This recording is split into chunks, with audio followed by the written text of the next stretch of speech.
All right, good afternoon, Ms. Diamond. I'm so glad you could join me today. I'm looking forward to learning more about you and your teaching experience. So, for school improvement and accountability, how do you use school-wide assessment data to inform your instructional practices and contribute to overall school improvement? So I use school-wide data in my capacity as an inclusion teacher to decide if my students have met their goals or not, and to decide what their goals should be, or if we can move past their current goals and come up with new goals for them. Okay, and then for our second question, formative assessment and data. So what tools do you use to track and monitor student growth over time? So I use the FAST test mainly, along with grades, and teacher assessments, and some assessments I create myself to monitor their progress and how they're doing. Yes. And then for standards-based instruction, how do you ensure that your lessons align to state or national standards and prepare students for assessments? So specifically, the class that I teach is social emotional learning. Florida does not have any standards, state standards that are required. So instead, I use, hold on, I forgot. So instead, I use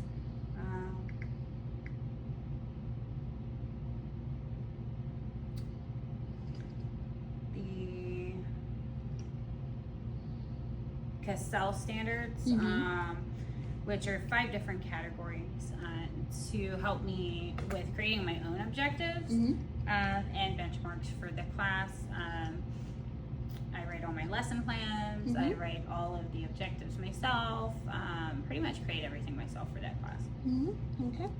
And then for our fourth question, multisensory instruction. So what challenges have you faced when implementing multisensory instruction? So every student that I work with has an IEP, and multiple students have more than one disability.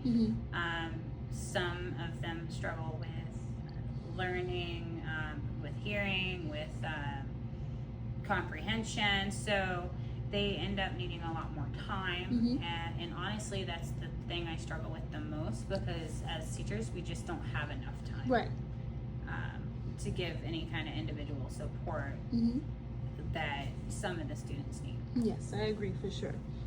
For collaboration with colleagues, so how often do you meet with your content team and what are the meetings focus on?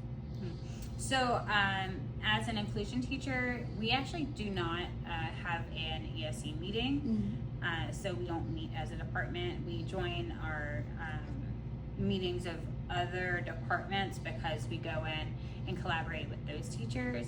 So we pretty much just sit in and listen to what's going on so that we're kept up to date with their plans for the class. It helps a lot because we don't have to ask as many questions and interrupt the class to talk to the teacher when we go into the classroom. And then for 6, communication with families. So what tools or methods do you use to keep families informed about their child's progress?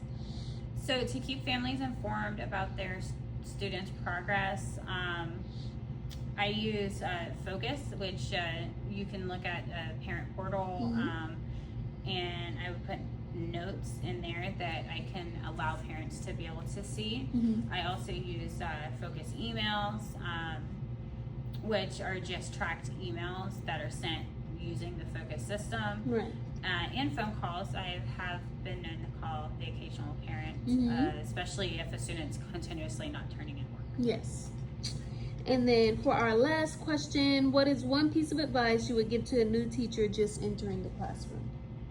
I would definitely say to be intentional, focus on routine and the rules for your classroom. Because if you don't focus on rules for your classroom and routine, and you're wishy-washy with what you want, or one day there's no gum in your class, the next day, oh, it's okay, then the students aren't really gonna listen to you or take you seriously in class.